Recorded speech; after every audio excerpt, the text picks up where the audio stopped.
Under pressure, your instincts take over, but they don't have to. Discover how to expand the space between stimulus and response to unlock your true power. The Art of Critical Thinking. Introduction. Imagine standing at the edge of life's most pivotal moments, your mind racing, heart pounding, thoughts scattering like leaves in a storm. Your body tenses, breath shortens, and that familiar pressure builds behind your eyes as crucial decisions demand immediate attention. Time seems to collapse, and before you can access your deeper wisdom, you've already reacted in ways that don't reflect your true capabilities or intentions. This gap between how we want to respond and how we actually behave under pressure has become increasingly painful in our hyper-connected world. The constant barrage of information, decisions, and demands has transformed our mental landscape into a choppy sea of reactivity, where clarity feels like a distant shore we can never quite reach. Yet within this very challenge lies an extraordinary opportunity. Critical thinking isn't merely an academic skill reserved for formal analysis. It's a profound capacity for engaging with life's complexities that already exists within you. Like a deep ocean that remains calm beneath surface waves, your mind holds depths of wisdom that remain undisturbed by temporary turbulence.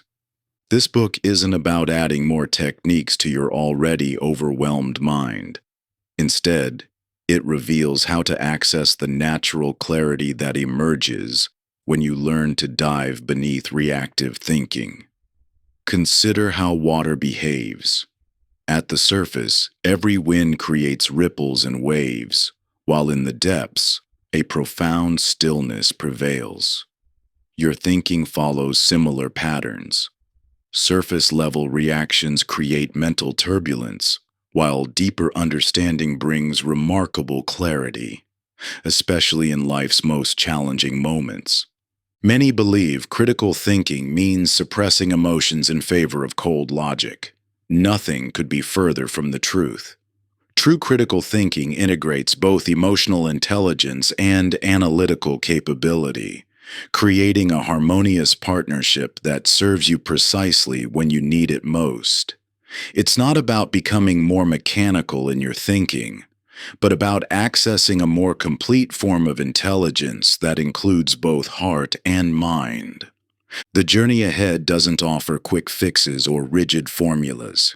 Instead, you'll discover universal principles that can be adapted to your unique challenges and circumstances. Through practical wisdom and profound shifts in perspective, you'll learn to expand the crucial space between stimulus and response, that precious moment where true choice becomes possible. As you progress through these chapters, you'll recognize that the art of critical thinking isn't about becoming someone different. Rather, it's about accessing a deeper dimension of who you already are. When surface-level thinking creates confusion, you'll know how to dive beneath the waves. When pressure mounts, you'll find your way to clarity. When others react, you'll know how to respond with wisdom. This transformation begins not by adding something new, but by rediscovering something ancient, your innate capacity for clear, profound thinking that reveals itself precisely when you need it most. Chapter 1. The Space Between Stimulus and Response. Your phone buzzes. A message appears that instantly sends electricity through your nervous system. Your shoulders tense, breath shortens, and heart rate spikes as you read words that seem designed to provoke you. Within seconds, your fingers are flying across the keyboard, crafting a response fueled by that initial surge of emotion. Only after hitting send does a familiar regret settle in. You've reacted in exactly the way you promised yourself you wouldn't. This collapse between trigger and response has become the defining pattern of modern life. The space that could exist between what happens and how you respond has compressed into practically nothing, creating a chain reaction where external events seem to directly control your internal state and subsequent actions. This phenomenon isn't your fault. It's the product of a brain exquisitely designed for survival, not necessarily wisdom. When your nervous system perceives a threat, whether physical danger or a challenging email, it activates ancient circuits that narrow focus, accelerate processing, and prepare for immediate action. This evolutionary programming served humanity well when threats were primarily physical and immediate. But in today's world of complex social dynamics and digital communications, this same system can trap you in patterns of reactivity that bypass your deeper capabilities. Viktor Frankl, the renowned psychiatrist and Holocaust survivor, identified this space between stimulus and response as the realm of our greatest human freedom. Between stimulus and response, there is a space, he noted. In that space is our power to choose our response. In our response lies our growth and our freedom. This insight isn't merely philosophical. It points to a tangible mental territory that can be expanded through awareness and understanding. Think of your mind as vast as the sky, with thoughts and reactions merely passing clouds. The sky itself remains unchanged regardless of weather conditions, whether scattered clouds drift by or storm systems rage. Your essential awareness, like the sky, has this same unchanging spaciousness. But when caught in reactive patterns, you temporarily forget the sky and become completely identified with the weather. You might be thinking, this sounds nice in theory, but when my boss sends an urgent demand or my partner says something triggering, there's no time for space. I need to act immediately. This common objection reveals a crucial misconception that creating space means becoming passive or slow. In reality, even microseconds of awareness can completely transform your response while maintaining necessary speed of action. Consider the difference between a skilled martial artist and an untrained fighter. The expert appears to respond even faster than the novice, yet their movements emerge from a profound inner stillness that allows them to see more options and choose optimal responses. This same principle applies to mental and emotional challenges. Space creates possibility, not delay. Neuroscience supports this understanding. When you're triggered, your amygdala, the brain's threat detector, can hijack your higher cognitive functions in as little as 1/20th of a second. But with awareness, you can activate your prefrontal cortex, the seat of higher reasoning, which provides access to a broader range of responses. This shift doesn't require minutes or even seconds. It can occur in the space of a single conscious breath. This capacity for creating space isn't a skill to be laboriously developed, but rather an innate ability to be remembered and accessed. Just as your eyes naturally know how to shift focus from near to far objects, your awareness naturally knows how to expand beyond immediate reactivity. Stress and habit may temporarily obscure this ability, but it remains eternally available. This space-creating capacity forms the bedrock upon which all other aspects of critical thinking are built.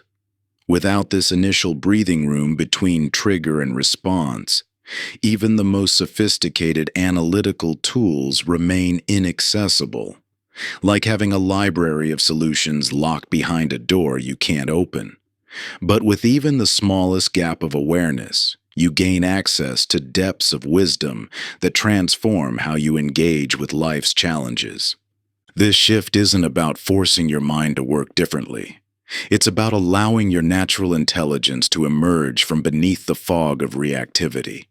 In that space of clarity, solutions that once seemed impossible become obvious, and challenges that appeared overwhelming reveal their hidden opportunities. Chapter 2. The Lens of Perception. Your mind processes an astounding amount of information every second, yet what you perceive as reality is shaped by filters so fundamental that their existence often goes unnoticed. Consider how a seemingly simple image can transform before your eyes depending on your focus. What appears as a young woman suddenly shifts to reveal an elderly face, or what looks like a vase becomes two faces in profile. These perceptual shifts occur without any change in the image itself. Only your mental framework has shifted. These optical phenomena illuminate a profound truth about human consciousness. What you perceive isn't a direct representation of reality, but an interpretation filtered through invisible lenses shaped by your unique experiences, beliefs, and expectations. Just as physical lenses alter light before it reaches your eyes, these mental filters transform information before it reaches your conscious awareness. Think of these perceptual filters as colored glasses you've worn so long you've forgotten they're there. Some lenses amplify threats, causing neutral situations to appear dangerous. Others minimize opportunities, making potential growth appear as insurmountable obstacles. These filters don't just influence what you think about situations. They determine what you're capable of seeing in the first place. Your brain evolved these filtering mechanisms for survival, developing shortcuts to rapidly process vast amounts of information. The negativity bias, for instance, causes potential threats to command more attention than opportunities, a useful adaptation when survival depended on spotting predators, but often counterproductive in modern contexts where thoughtful evaluation serves better than instant reaction. Confirmation bias acts as another powerful filter, causing you to notice evidence that supports your existing beliefs while overlooking contradictory information. If you believe people can't be trusted, you'll likely notice every instance of deception while missing countless acts of honesty. The lens itself creates the reality you experience. Attribution patterns shape how you interpret others' behaviors versus your own. When others fall short, you might attribute it to their character flaws. When you fall short, you're more likely to blame circumstances. These differing lenses create entirely different emotional and behavioral responses to similar situations. These perceptual filters often developed as adaptive responses to past experiences. If early attempts at vulnerability were met with rejection, you might have developed a lens that views openness as dangerous. If you learned that perfect performance earned approval, you might have acquired a lens that magnifies every flaw. These filters serve a protective function, but maintaining them unconsciously limits your present possibilities. The key to transformation isn't trying to eliminate these filters, an impossible task, but developing the awareness to recognize when they're actively shaping your perception. When you notice yourself immediately assuming the worst about a situation, you can pause to acknowledge that you're viewing it through a particular lens rather than seeing an objective reality. This awareness creates space to experiment with alternative perspectives. A challenging work situation viewed through a lens of threat to my competence produces anxiety and defensive reactions. The same situation viewed through a lens of opportunity for growth generates curiosity and creative engagement. The external circumstance hasn't changed, but the shift in perceptual filter transforms your entire experience. Understanding your perceptual filters provides the foundation for all critical thinking. Before you can analyze a situation effectively, you must first recognize how your habitual lenses are shaping what you perceive. This awareness doesn't require complex techniques. It emerges naturally from remembering that your perceptions are interpretations rather than direct experiences of reality. Consider how profoundly this understanding could transform challenging situations in your life. Each moment of awareness creates a choice point. an opportunity to recognize when a particular filter is active and experiment with alternative perspectives. This isn't about forcing yourself to think positive, but about developing the flexibility to consciously adjust your perceptual lenses rather than being unconsciously governed by them. Your perceptual filters will always influence how you experience reality, but awareness gives you the power to work with them consciously rather than being worked by them unconsciously. This capacity for perceptual flexibility becomes especially crucial during moments of pressure when habitual filters tend to rigidify, limiting your ability to see creative solutions or alternative possibilities. When stress mounts and emotions run high, these filters can transform from subtle tints into thick barriers that completely obscure other viewpoints. Yet in these very moments of tunnel vision lies your greatest opportunity for transformation. By recognizing the temporary nature of your current perspective, you unlock the ability to step back and witness your filters in action. This simple act of recognition instantly loosens their grip, revealing pathways and possibilities that were always present but previously invisible to you. Chapter 3: The Architecture of Thought. When you repeatedly face a challenging situation, your mind naturally falls into familiar thinking patterns. These patterns, while comfortable, can become mental mazes where your thoughts travel the same well-worn paths without finding new exits. This isn't a failure of intelligence or effort. It's the natural result of thinking architectures that have become so familiar you no longer notice their influence on your mental movement. Think of your mind as a vast space where thoughts flow like people through a building. Some mental spaces resemble narrow corridors, channeling thoughts in predetermined directions. Others are like open plazas where ideas can mingle freely and combine in unexpected ways. These thinking architectures, the invisible structures that shape how your thoughts organize and connect, profoundly influence your ability to navigate challenges. Your current thinking architecture didn't develop by accident. Years of education taught you to approach problems systematically, breaking them into sequential steps. Professional training reinforced specific analytical frameworks. Cultural influences emphasize certain ways of processing information while subtly discouraging others. These mental structures served vital purposes, helping you succeed in specific contexts. Yet these same architectures that excel in some situations can become constraints in others. A linear, step-by-step thinking pattern that works brilliantly for technical problems might leave you stuck when facing complex emotional dynamics. An analytical approach that breaks everything into components might blind you to emerging patterns that only become visible when viewing the whole. The key isn't to abandon your existing thinking architecture, but to develop architectural flexibility, the ability to recognize when your current thought patterns are creating limitations, and consciously shift to alternative structures when needed. This flexibility doesn't come naturally. The mind resists architectural changes, preferring familiar pathways even when they lead to dead ends. When you attempt to shift your thinking architecture, you'll likely encounter internal resistance. This discomfort is natural.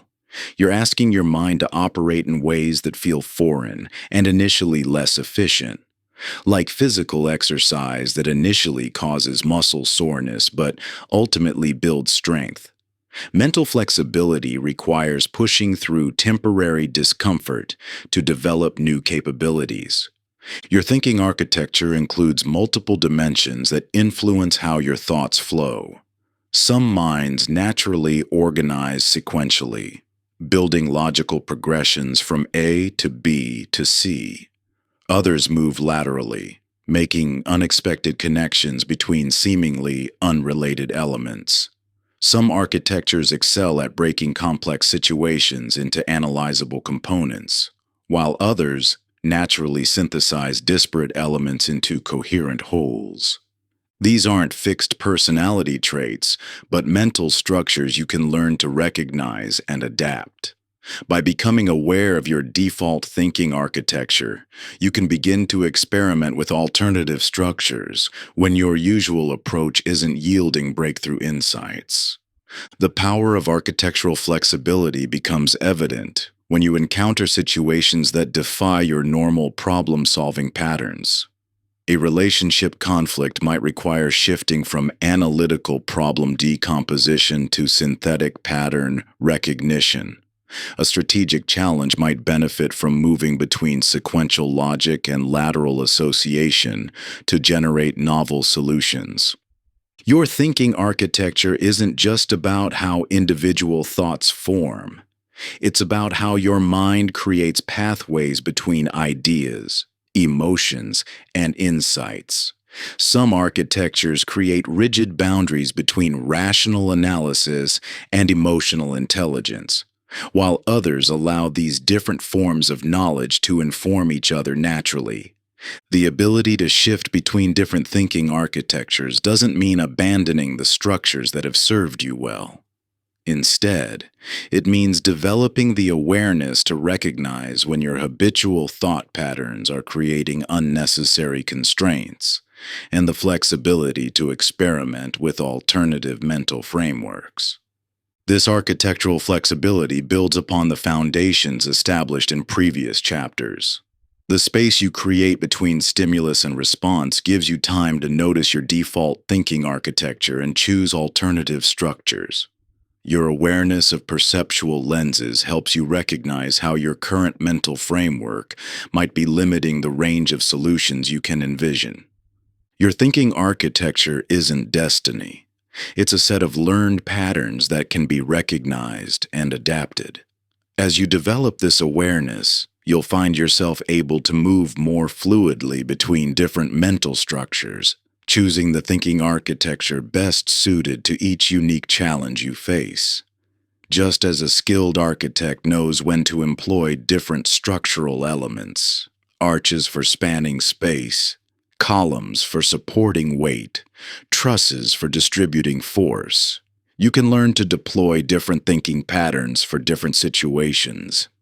The analytical framework that serves you brilliantly in solving technical problems might become a hindrance when navigating emotional terrain. The intuitive approach that guides you masterfully through social situations could prove inadequate when strategic planning is required. Your power lies in recognizing these distinctions and shifting your mental framework accordingly. Chapter 4: The Emotional Compass.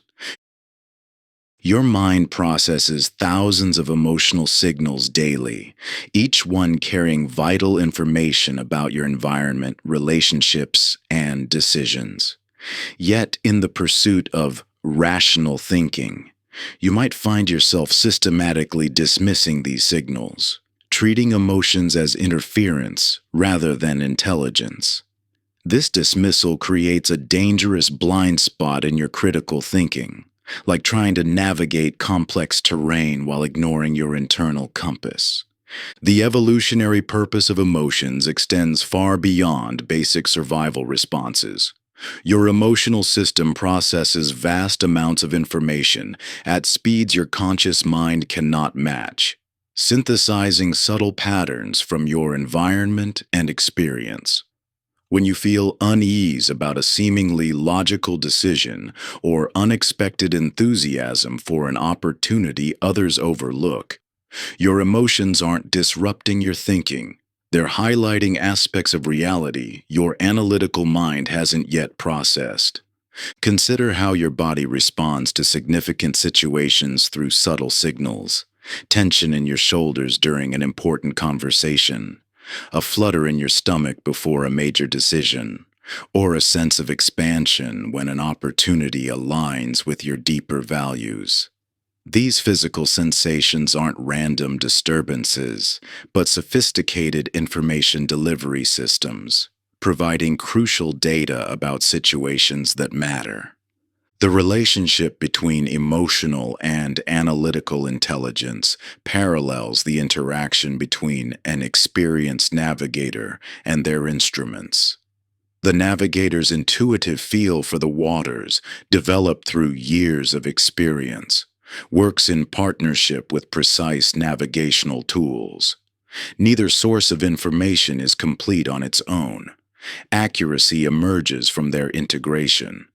Many high-stakes decisions go wrong not because of insufficient analysis, but because emotional signals indicating misalignment were systematically ignored.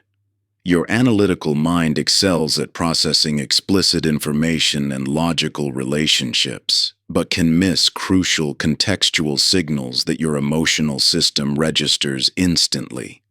This is why you might pursue a path that looks perfect on paper, yet feels increasingly wrong as you progress. The key distinction isn't between emotional and rational thinking, but between unconscious emotional reactivity and conscious emotional intelligence.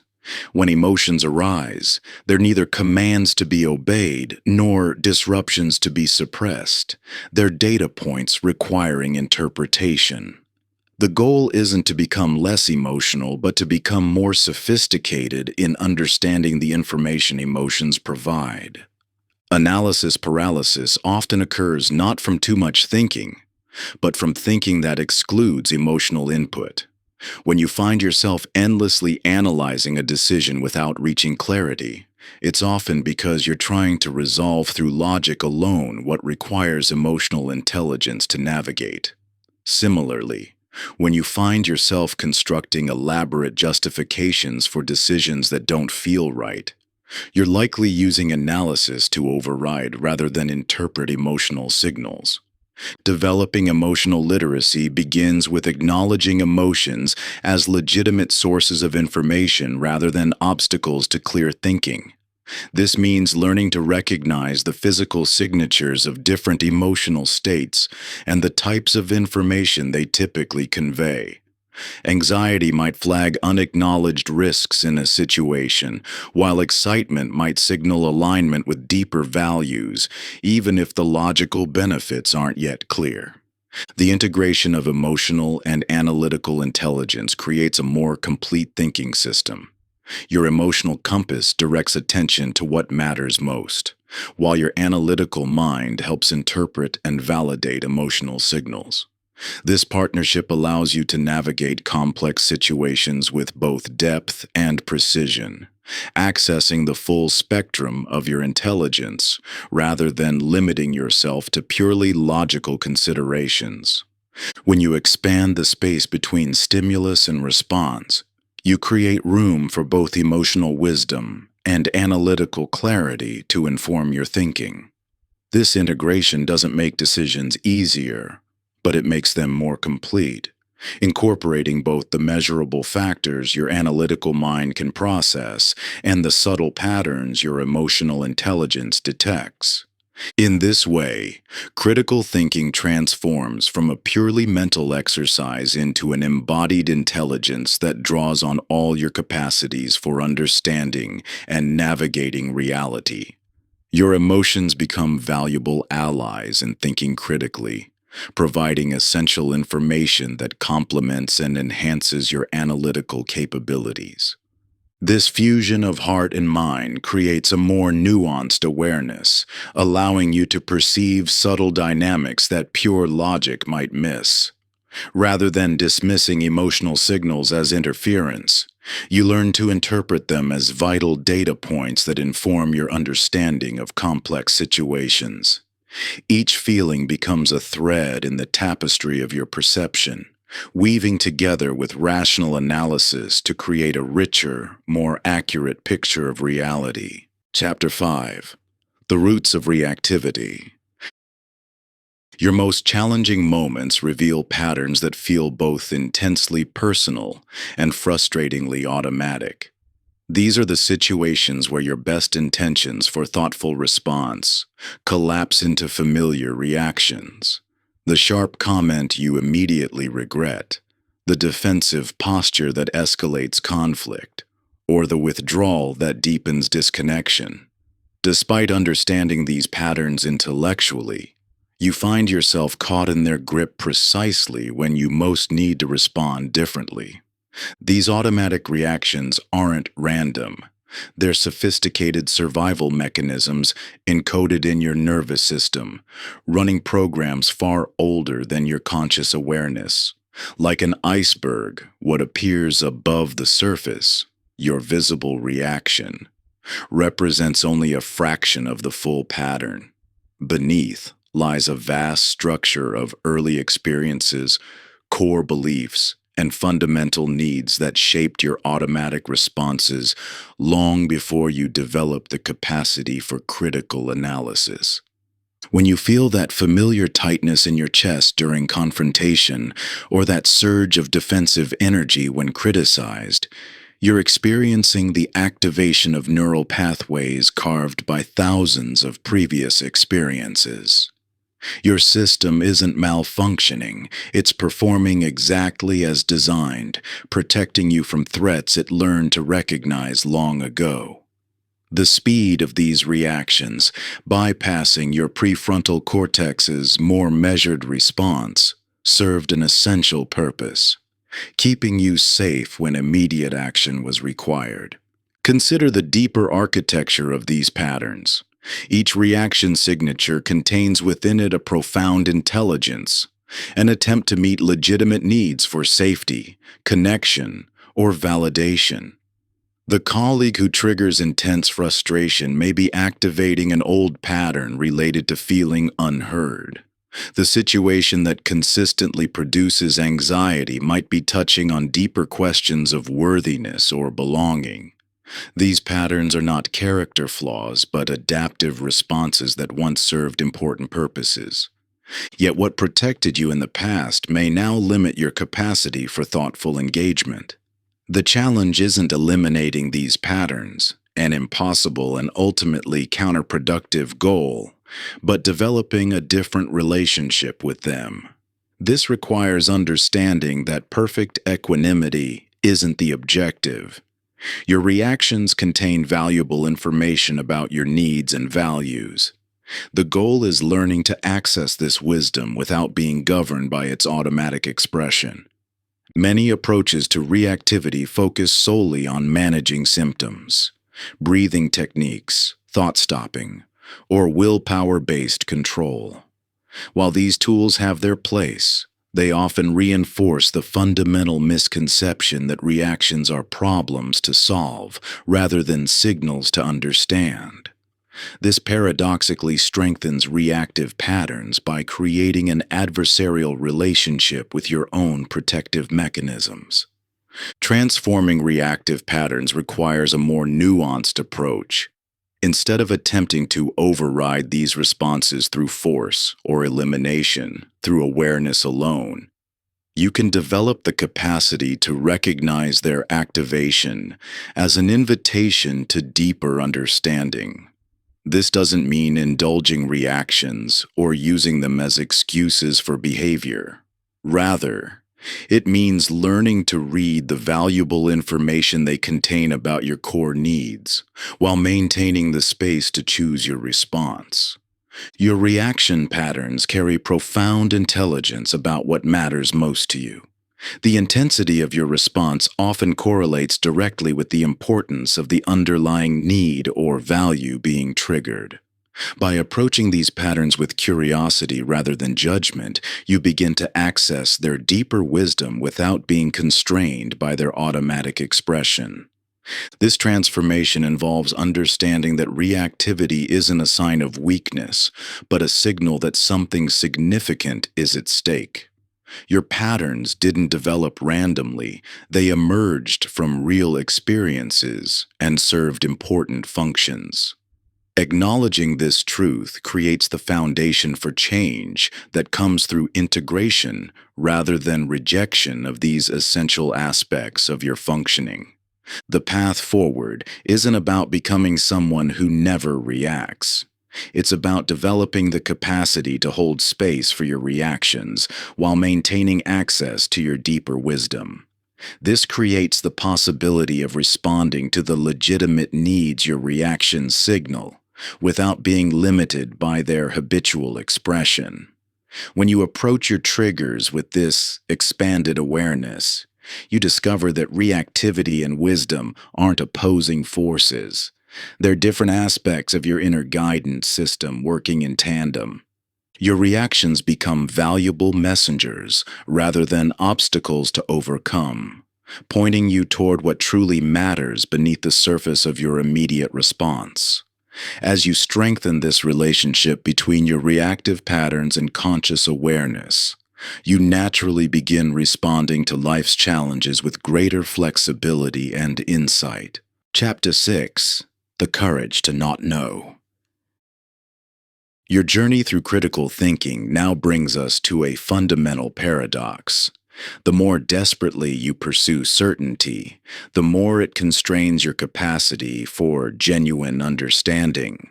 In today's complex world, you've likely noticed how quickly conversations can shift from open exploration to defensive posturing. The moment cherished beliefs or expert identities feel threatened, the need to maintain an image of knowing, whether for professional credibility, social standing, or personal security, creates an invisible prison around your thinking. This compulsion toward certainty isn't a personal failing, but a deeply human response to the discomfort of ambiguity. Your brain, evolved for survival, naturally seeks solid ground. The modern world amplifies this tendency, rewarding quick answers and confident assertions while treating uncertainty as weakness. You feel this pressure daily, in meetings where admitting uncertainty feels risky, in conversations where "I don't know" seems unacceptable, in decisions where the expectation of certainty outweighs the reality of complexity. Consider how certainty operates in your thinking like a fist gradually tightening. Each assumption you refuse to question, each possibility you prematurely dismiss, each position you defend rather than explore. These all represent fingers closing, restricting your mind's capacity to receive new information. This tightening happens so gradually you rarely notice it occurring. By the time you recognize the constraint, your thinking has often become rigid, defensive, and resistant to the very insights that might illuminate your blind spots. The paradox deepens when you examine how this grasping for certainty actually undermines the very expertise it attempts to protect. True mastery in any field requires maintaining what Zen practitioners call beginner's mind, a state of openness that allows for continuous learning and refinement. The most profound expertise expresses itself not through unwavering certainty, but through nuanced appreciation of complexity and context. You might notice resistance arising as you consider loosening your grip on certainty. The stakes feel high. Your professional reputation, personal relationships, and sense of competence seem to depend on maintaining an image of knowing. The vulnerability of authentic not knowing can feel existentially threatening. These concerns aren't irrational. They reflect real social and professional pressures that reward apparent certainty over genuine inquiry. Yet this fear of uncertainty creates a self-fulfilling prophecy. The more you grasp at certainty, the more rigid and fragile your thinking becomes. Like a tree that cannot bend in strong winds, inflexible certainty breaks under pressure. True resilience comes from remaining grounded while maintaining flexibility, knowing what you know while staying open to what you don't. The path forward isn't about abandoning expertise or conviction, but about holding them more lightly. This requires developing comfort with multiple forms of knowing: the solid ground of established knowledge, the fertile soil of open questions, and the wisdom to distinguish between situations that require confidence versus curiosity. Like an open hand that can both grasp when needed and release when appropriate, your thinking becomes more responsive to reality rather than constrained by rigid certainty. This capacity for wise uncertainty develops through deliberate practice in spaces where the stakes feel manageable. It begins with simply noticing your certainty reflex, those moments when defensive posturing or premature conclusion drawing arise. As you develop comfort with not knowing in smaller areas, this capacity naturally extends to more challenging domains. The key is recognizing that uncertainty isn't a state to overcome, but a companion to mature thinking. Every significant breakthrough in human understanding has come from someone willing to question what others took for certain. Your most valuable insights likely emerged not from defending what you knew, but from remaining open to what you didn't. This balance between knowing and not knowing connects deeply with the mental space we explored earlier. That pause between stimulus and response creates room to notice when certainty is closing your mind. Recognition of perceptual lenses helps you hold your viewpoint as one perspective among many, rather than absolute truth. Emotional awareness allows you to feel the discomfort of uncertainty without being driven to premature resolution. Being clear about what you know while staying open to what you don't is a critical thinking's core. As you embrace uncertainty wisely, your thoughts become both more grounded and expansive, enabling confident action and ongoing learning. This shifts your view of uncertainty from a flaw to a foundation for deeper insight. Your decisions gain power not from false certainty, but from the authentic acknowledgement of what remains unknown. When you embrace uncertainty as an integral part of understanding, you move beyond the need for absolute answers. Each choice becomes an opportunity to learn rather than a demand for perfect knowledge. Your decisions gain power not from false. Chapter 7: The Mind in Motion. The challenge of managing your thoughts during a crisis reveals one of life's most profound paradoxes. The very mental energy you're attempting to control gains momentum from your efforts to stop it. You've experienced this countless times. An initial concern triggers a cascade of increasingly anxious projections, each thought generating 3 more, until your mind races far beyond present reality into imagined catastrophes. This acceleration of thought isn't a personal failing or lack of mental discipline. It's a fundamental property of how minds operate. Just as objects in motion tend to stay in motion, thoughts generate more thoughts of similar quality and energy unless consciously redirected. Understanding this natural momentum becomes crucial for developing a more skillful relationship with your own thinking processes. Consider how a single raindrop joining others creates rivulets, which merge into streams, eventually forming powerful rivers. Your thoughts follow similar patterns. Individual concerns combine and gain force through repetition until they carry enough momentum to reshape your entire mental landscape. This power isn't inherently problematic, like water, though momentum can either destroy through flooding or generate constructive energy when properly channeled. The mind's tendency toward accelerating patterns manifests in several common forms. Anxiety spirals begin with a legitimate concern but quickly generate catastrophic scenarios that seem increasingly real with each iteration. Rumination cycles replay past events with mounting intensity, each review adding layers of meaning and emotion that didn't exist in the original experience. Even problem solving, when unconsciously driven, can create obsessive loops that exhaust rather than illuminate. Attempting to forcefully stop these patterns often strengthens them. Like trying to dam a river, the blocked energy simply finds another route with greater force. This reveals why traditional approaches to thought management through suppression or control tend to create more struggle than freedom. The key lies not in stopping mental momentum, but in skillfully working with it.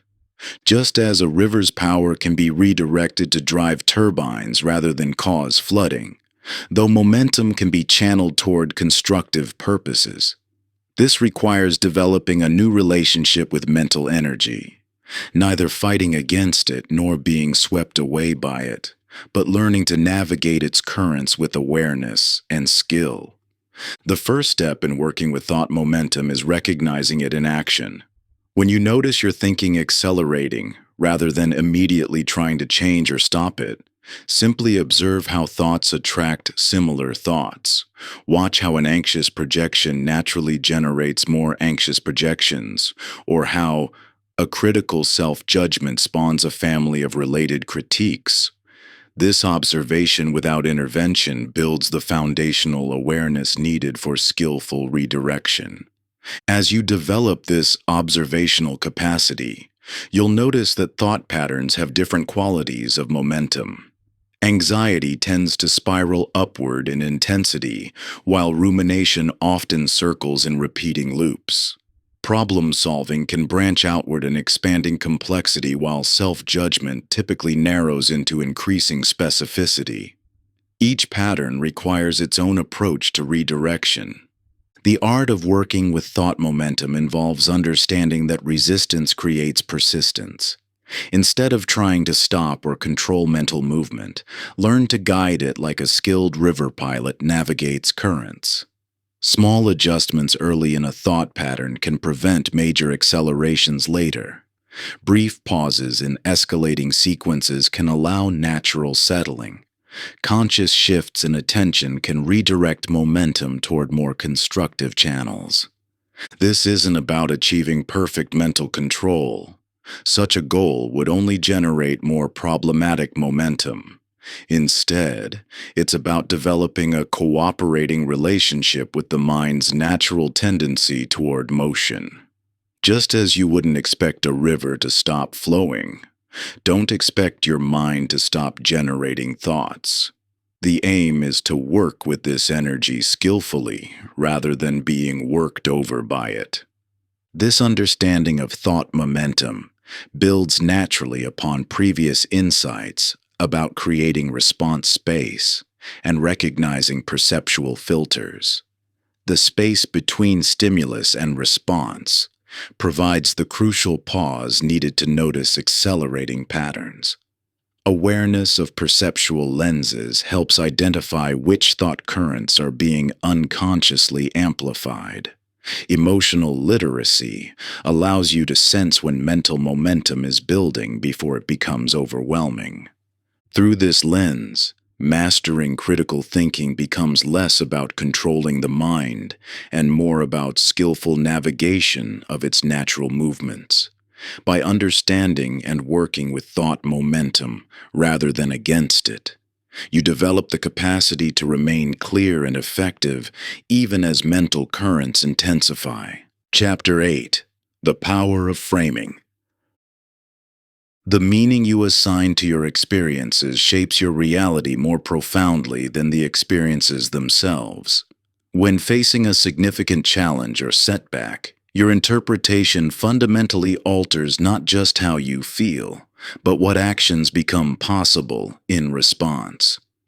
This isn't about positive thinking or denying difficulty. It's about recognizing how the frames through which you view situations create your experienced reality.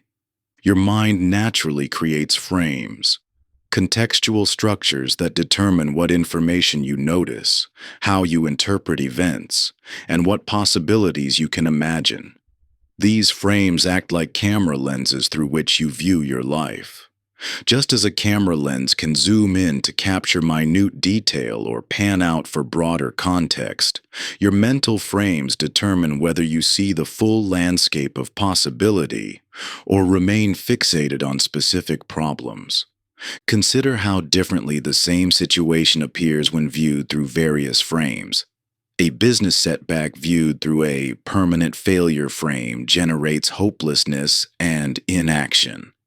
That identical setback, when viewed through a valuable feedback frame, reveals specific adjustments that could lead to future success.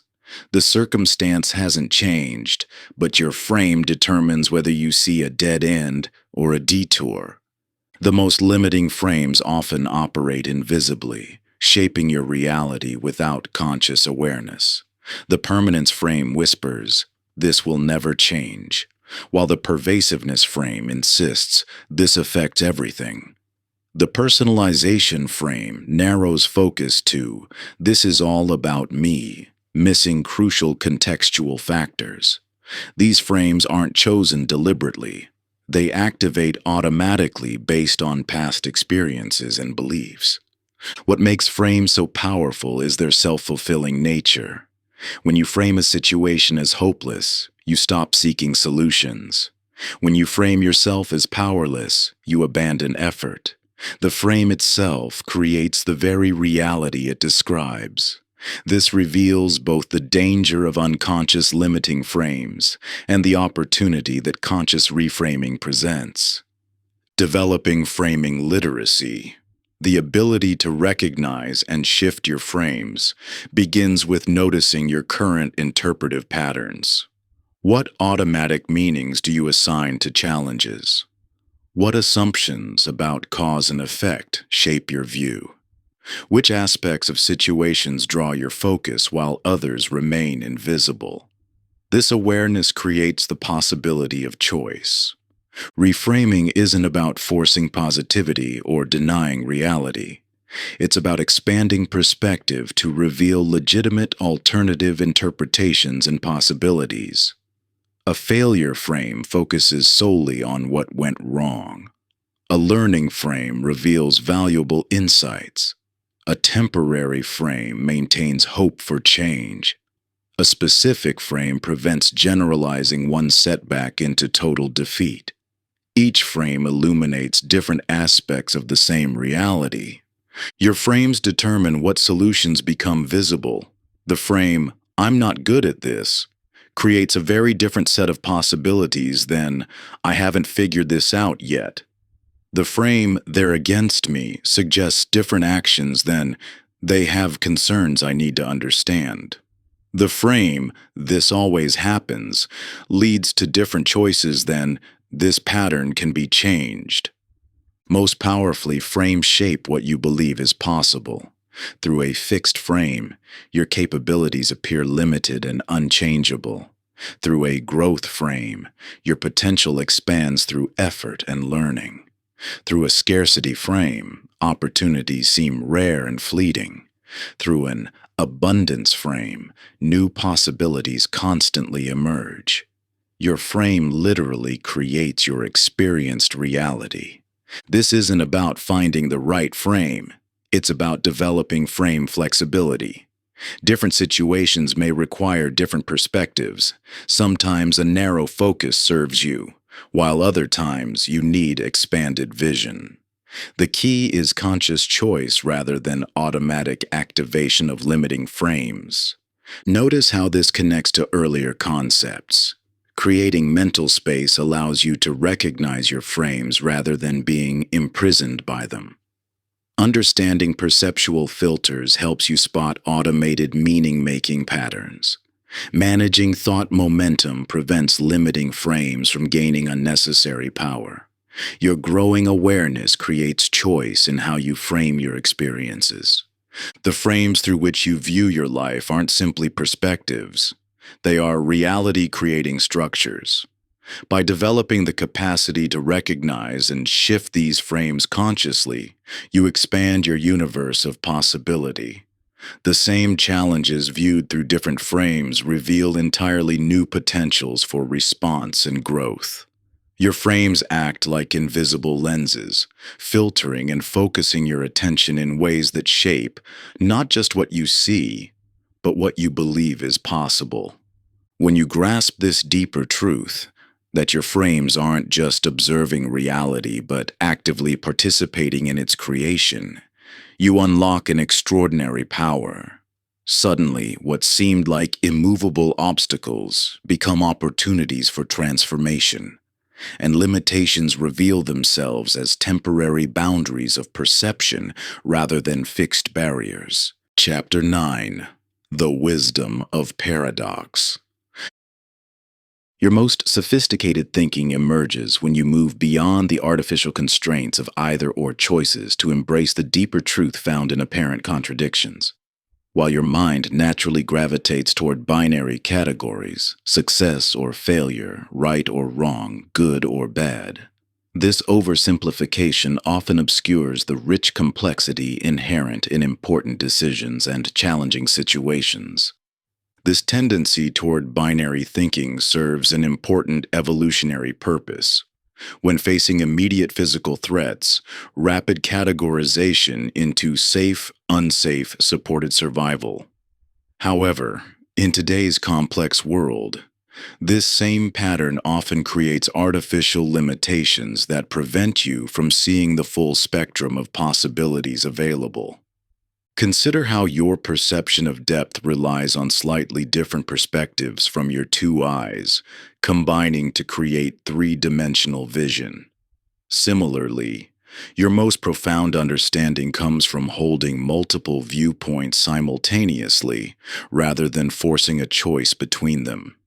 When you embrace apparent contradictions rather than rushing to resolve them, entirely new dimensions of insight become available. The most meaningful truths often exist in the space between opposing positions.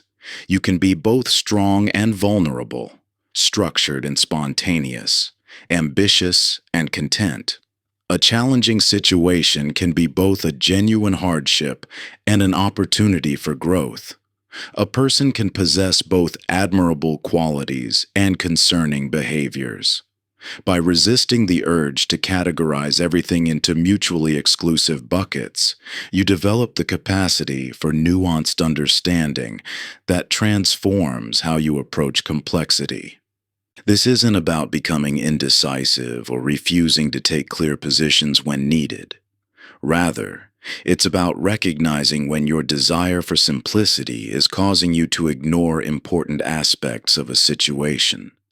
Some circumstances genuinely require rapid categorization and decisive action, but many of life's most important challenges, relationship dynamics, career decisions, personal growth, benefit from holding space for multiple truths to coexist.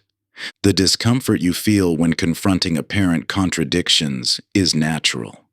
Your mind seeks cognitive closure, the satisfaction of having things neatly categorized and resolved. Yet by learning to stay present with this discomfort rather than rushing to eliminate it, you develop access to more sophisticated understanding and creative solutions. This capacity for paradoxical thinking manifests in practical ways. Instead of asking whether to pursue security or growth in your career, you might explore how certain choices could provide both. Rather than debating whether to be firm or compassionate in a challenging relationship, you might discover how genuine compassion often requires appropriate firmness. When wrestling with a difficult decision, you might find that the answer isn't choosing between competing options, but finding ways to honor multiple important values simultaneously. Developing this capacity requires practice and patience. Start by noticing where you've reduced complex situations to oversimplified, either-or choices. What important nuances might you be missing? What possibilities emerge when you allow multiple perspectives to coexist rather than forcing a choice between them? Pay particular attention to situations where you feel stuck between opposing options. Often this stuckness indicates that you're trying to resolve a false dichotomy rather than embracing the deeper truth found in apparent contradiction. By expanding your thinking beyond binary categories, you create space for more elegant solutions to emerge. Modern culture often reinforces polarized thinking through oversimplified narratives and artificial oppositions. Yet the most sophisticated understanding in any field typically involves holding multiple truths simultaneously. The most effective leaders combine seemingly contradictory qualities. The most impactful solutions often transcend either-or thinking to find creative ways of honoring multiple priorities. This isn't about making everything complex or refusing to take clear positions. It's about developing the discernment to recognize when binary thinking is creating artificial limitations and the capacity to hold space for paradox when appropriate. Some situations truly are either-or choices requiring decisive action. But many of life's most important challenges benefit from embracing the both and possibilities that emerge. When you move beyond oversimplified categorization, your capacity for paradoxical thinking builds naturally upon other critical thinking skills. The space you create between stimulus and response allows you to notice when you're rushing toward premature categorization. Your awareness of perceptual lenses helps you recognize when you're artificially reducing complexity. Your emotional literacy supports staying present with the temporary discomfort that paradoxical thinking sometimes creates. Chapter 10. The Art of Asking Questions. Your rush to answer often reveals more about your assumptions than your understanding. When faced with complex situations, your mind naturally gravitates toward familiar solutions before fully comprehending the deeper dynamics at play. This instinct served our ancestors well. Quick pattern recognition and rapid response supported survival. But in today's complex world, this same tendency often prevents you from accessing the transformative power of genuine inquiry. The question you ask quite literally create your thinking pathways. Like doors opening to different mental spaces, your questions either confine you to small rooms of predetermined answers or lead you into expansive territories of possibility. When you immediately jump to solutions, you often lock yourself into limited perspectives before exploring the full landscape of understanding available. Your questions shape far more than information gathering. They fundamentally direct your attention, frame your perception, and either challenge or reinforce your existing assumptions. Consider how differently your mind operates when you ask, "What's wrong with this situation?" versus, "What possibilities does this situation contain?" The first question narrows your focus to problems and limitations, while the second opens your awareness to opportunities and potential. Neither question is inherently better, but each creates a distinctly different thinking pathway. This dynamic appears across all domains of life. In relationships, asking, "Why do they always act this way?" creates a very different exploration than, "What might I not be understanding about their experience?" In professional challenges, "How do I fix this problem?" leads down a different mental path than, "What is this situation trying to teach me?" Your questions quite literally create the boundaries of what you can perceive and understand. Yet powerful questioning often feels uncomfortable precisely because it challenges the mind's desire for quick certainty. Various pressures, time constraints, status concerns, efficiency demands, push you toward premature answers rather than deeper inquiry.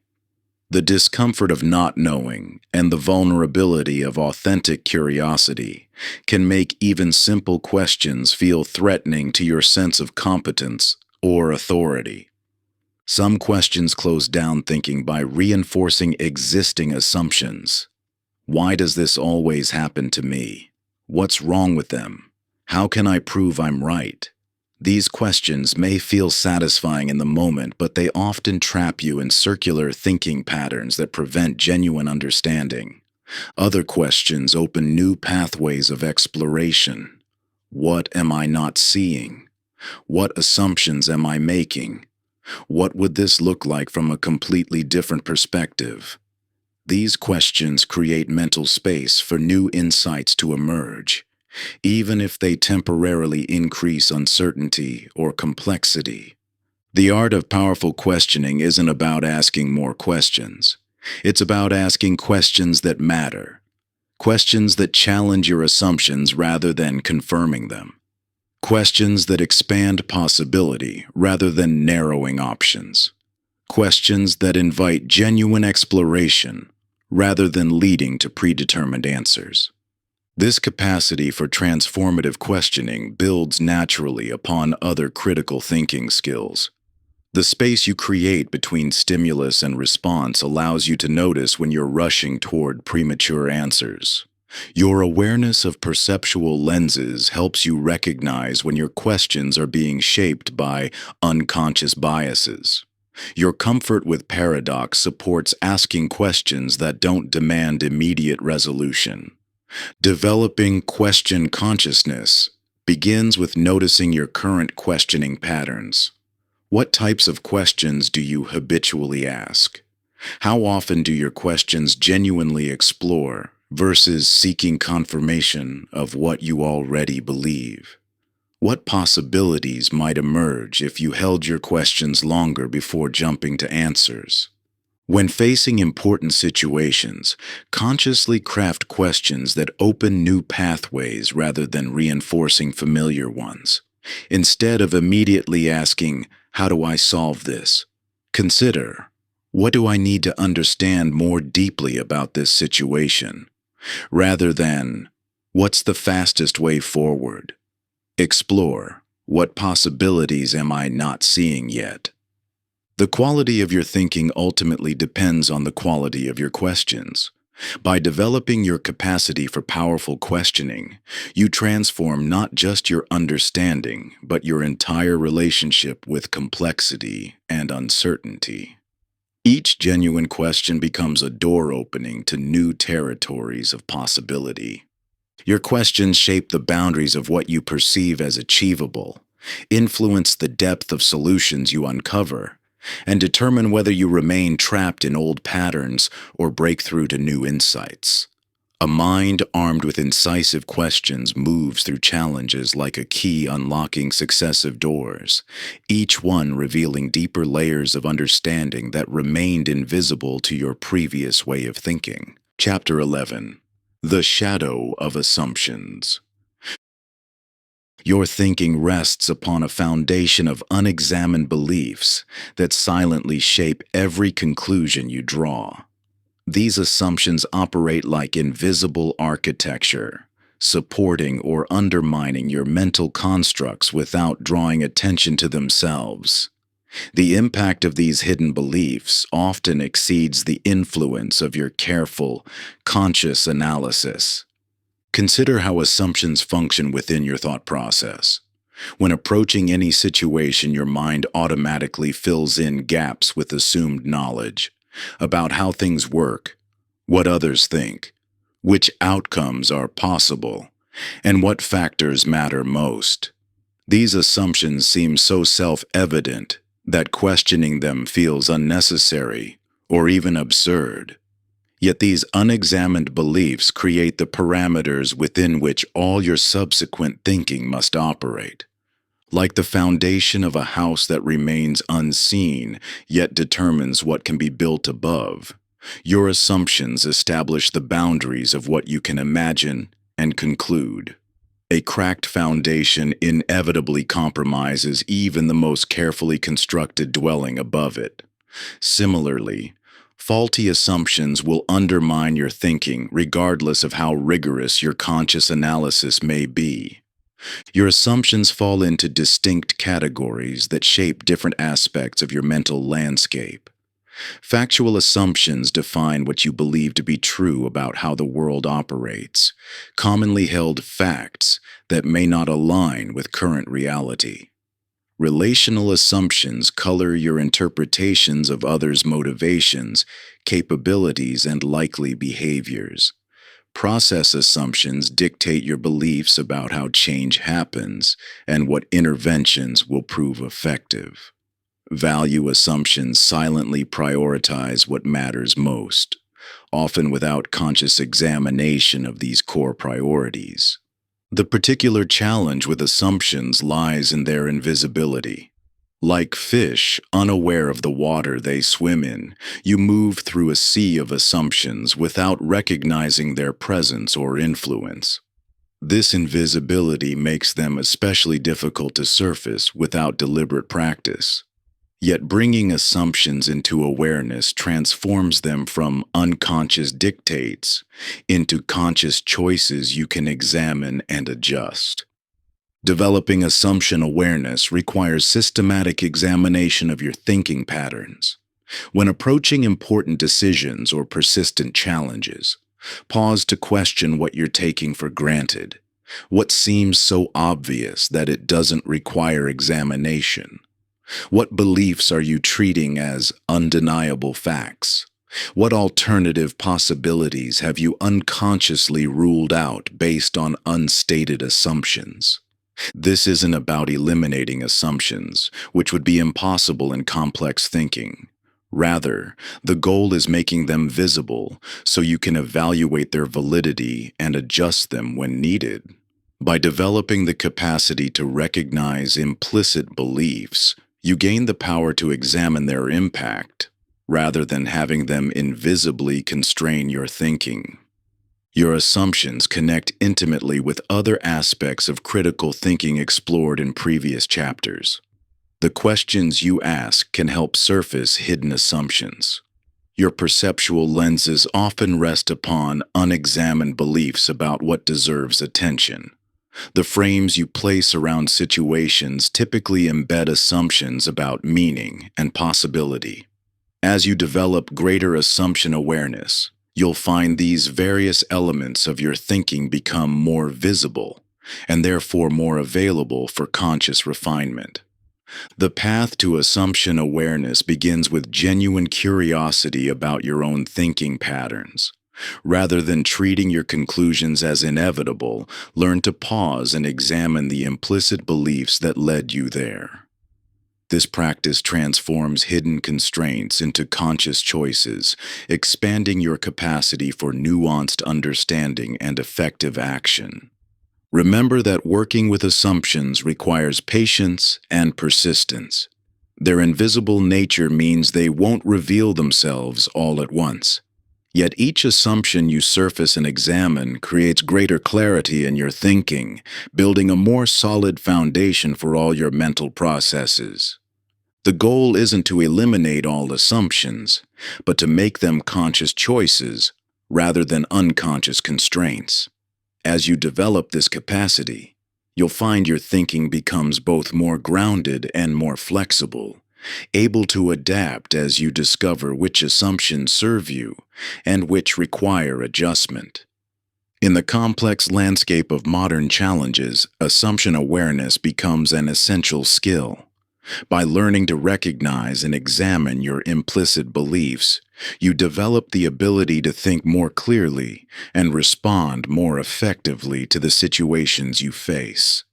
These hidden assumptions shape everything from your daily decisions to your most profound life choices, often operating beneath your conscious awareness like an invisible filter through which you interpret reality. When you begin identifying these underlying beliefs, you unlock new dimensions of understanding that transform how you approach challenges. What once seemed like immovable obstacles reveal themselves as opportunities for growth, and situations that appear black and white show their true depth and nuance. Chapter 12. The Intuitive Intelligence. Your intuition speaks a language more ancient and sophisticated than conscious thought, yet in our analytically driven world, these subtle signals often go unheard or deliberately ignored. When you override that quiet knowing in favor of pure logical analysis, you cut yourself off from a rich source of intelligence that operates far below the surface of conscious awareness. Intuition represents not some mystical force, but a highly refined form of pattern recognition. Your mind's ability to process vast amounts of information and detect subtle correlations without conscious deliberation. This capability develops through accumulated experience, much like a master musician who has internalized the fundamentals so deeply that spontaneous creation becomes natural. The thousands of hours of practice don't disappear, but rather integrate into an embodied knowing that transcends conscious thought. Your brain constantly processes an enormous amount of sensory data, environmental cues, and subtle patterns that exceed your conscious bandwidth. While your analytical mind can focus on only a few variables at once, your intuitive intelligence continuously monitors and integrates countless signals. This explains those moments when you sense something's wrong in a situation, but can't immediately articulate why. Your intuition has detected important patterns your conscious mind hasn't yet processed. However, not everything that presents as intuition deserves equal trust. Fear-based reactions masquerade as intuitive knowing when they actually represent conditioned responses to past trauma. Wishful thinking disguises itself as intuition while actually expressing unexamined desires. Biased assumptions feel intuitively true simply because they're familiar. Developing real intuitive literacy requires learning to distinguish authentic intuition from these imposters. Authentic intuition has distinct qualities that set it apart. It tends to arrive with a sense of quiet clarity rather than emotional intensity. It persists and even strengthens with careful examination rather than dissolving under scrutiny. It often presents as a clear knowing that precedes its rational explanation. Most importantly, genuine intuition proves reliable when tested against reality, building a track record that justifies increasing trust. The relationship between intuitive and analytical intelligence mirrors the partnership between your heart and your head. Just as emotion and reason work best in concert rather than opposition, intuition and analysis serve as complementary modes of knowing. Your intuition can alert you to factors your conscious mind might miss, while your analytical capacity helps verify intuitive insights and translate them into actionable understanding. Yet accessing this intuitive intelligence faces several common obstacles in modern life. Information overload drowns out subtle signals with constant noise. Analytical dominance dismisses intuitive knowing as inferior to logical reasoning.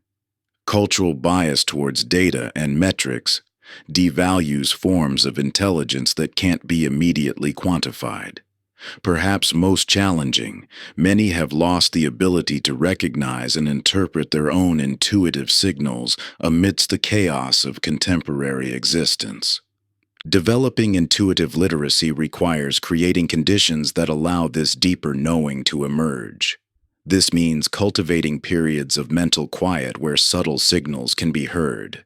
It means learning to recognize how intuition manifests in your unique experience, whether as physical sensations, emotional shifts, mental images, or direct knowing. It means treating intuitive signals as valuable data to be examined rather than distractions to be ignored. This integration of intuitive and analytical intelligence connects intimately with other critical thinking capacities. Emotional awareness helps you distinguish between authentic intuition and emotional reactions. Assumption recognition prevents biased beliefs from masquerading as intuitive knowledge. Expanded perception creates space for subtle patterns to emerge into consciousness. As these capacities develop together, your thinking gains both depth and nuance. The goal isn't to abandon analysis in favor of intuition, but to develop their dynamic partnership. Your analytical mind excels at breaking down complex problems, weighing evidence, and testing conclusions. Your intuitive intelligence excels at pattern recognition, holistic understanding, and detecting subtle signals. Together, they create a more complete and powerful way of knowing than either could achieve alone. In uncertain and rapidly changing conditions, this partnership becomes especially crucial. Pure analysis often proves insufficient for navigating complexity, while untested intuition risks leading you astray. But when you learn to engage both capacities, to let intuition inform analysis and use analysis to verify intuitive insights, you develop a more robust and nuanced way of understanding your world. Your analytical mind provides the structure and validation that prevents intuitive leaps from becoming misguided assumptions, while your intuition illuminates blind spots that pure logic might miss. This dynamic interplay allows you to move through uncertainty with greater confidence, knowing that each aspect of your intelligence strengthens the other. When faced with situations that defy conventional understanding, this balanced approach helps you remain grounded, while still staying open to subtle signals and emerging possibilities. Chapter 13. The Ecology of Ideas. Your thinking environment shapes your mental possibilities more profoundly than any specific technique or strategy.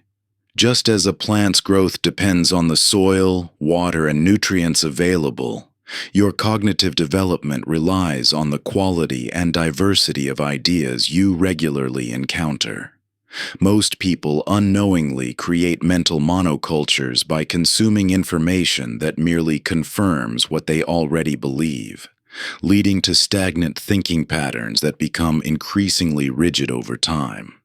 Consider the vast difference between a barren landscape with a single crop versus a thriving ecosystem teeming with diverse life forms. Your mental ecology operates similarly. Exposure to varied perspectives, challenging ideas, and different ways of thinking creates intellectual resilience and adaptability that cannot emerge in an echo chamber. When you limit yourself to comfortable, familiar viewpoints, you inadvertently construct invisible barriers around your thinking potential. The modern information landscape presents unique challenges to maintaining a healthy idea of ecology. Social media algorithms automatically filter content to show you more of what you already engage with, creating self-reinforcing bubbles that feel comprehensive while actually being highly curated. News sources increasingly cater to specific ideological perspectives rather than presenting diverse viewpoints. Even professional networks often become echo chambers, where similar backgrounds and experiences lead to shared blind spots. Your mental ecology encompasses every source of information and ideas you regularly encounter, the content you read, the conversations you engage in, the experts you follow, and the perspectives you consider. Each of these elements either contributes to cognitive biodiversity or reinforces existing patterns. The quality of your thinking cannot exceed the quality of your information diet. This doesn't mean consuming more information. Most people already suffer from information overload. Instead, it requires conscious curation of diverse, high-quality sources that challenge your assumptions while maintaining rigorous standards of evidence and reasoning. True intellectual growth happens at the edges of your current understanding, where new ideas interact with existing knowledge to create novel insights. Your information environment must balance depth with breadth. Depth ensures you develop genuine understanding rather than superficial familiarity, while breadth prevents the tunnel vision that comes from overspecialization. This balance looks different for everyone, but the principle remains constant. Cognitive development requires both deep expertise and wide-ranging exposure to different ways of thinking. Tribal affiliations often create the strongest barriers to diverse idea exposure. When we strongly identify with particular groups, professional, political, cultural, or ideological, We tend to dismiss outside perspectives as irrelevant or threatening. Yet the most robust thinking emerges from carefully considering views that challenge our preferred positions, especially when those challenges come from thoughtful people operating from different premises. The solution isn't to abandon your convictions, but to hold them with enough confidence to engage seriously with opposing views. This requires distinguishing between high-quality sources that offer genuinely different perspectives and low-quality sources that simply provoke reaction. Not all perspectives deserve equal weight, but dismissing unfamiliar viewpoints without careful consideration creates blind spots in your thinking. Many resist expanding their information ecology out of fear that exposure to different ideas will weaken their existing beliefs. Yet truly robust understanding comes from engaging with the strongest versions of opposing views, rather than attacking straw man versions that are easy to dismiss. When you understand why intelligent people hold positions different from your own, your thinking develops nuance and sophistication that cannot emerge from simply reinforcing what you already believe. Think of your information environment as a garden that requires active tending. Without conscious cultivation, mental weeds, low-quality information, reactive opinions, and oversimplified narratives will naturally overtake the space. Regular pruning of sources that no longer serve your development, combined with carefully chosen additions that expand your perspective, maintains an ecology that supports rather than constrains your thinking potential. Creating a healthy idea of ecology doesn't happen automatically. It requires overcoming the natural tendency toward confirmation bias, resisting the easy comfort of echo chambers, and deliberately seeking out high-quality sources that challenge your current thinking. Yet the effort invested in cultivating a rich, mental environment pays dividends far beyond any specific technique or strategy. As your information ecosystem becomes more diverse and nuanced, you'll find yourself naturally gravitating toward deeper understanding rather than quick judgments. The perspectives you encounter begin to interact and cross-pollinate in your mind, generating insights that transcend any single viewpoint. This fertile ground of varied intellectual inputs transforms your thinking from a collection of rigid positions into a living, breathing system capable of continuous growth and adaptation. The initial discomfort of engaging with challenging ideas gradually gives way to an expansive sense of possibility as you discover how different viewpoints illuminate previously unseen aspects of complex issues. Chapter 14. The Weaponization of Words. Your ability to maintain clear thinking in emotionally charged situations depends heavily on your awareness of how language shapes perception and triggers responses. In today's hyper-connected world, words are increasingly wielded not just to communicate, but to control, confuse, and manipulate. The impact of language on your thinking runs far deeper than most realize. It's not merely a neutral vehicle for ideas, but an active force that frames how you perceive reality itself.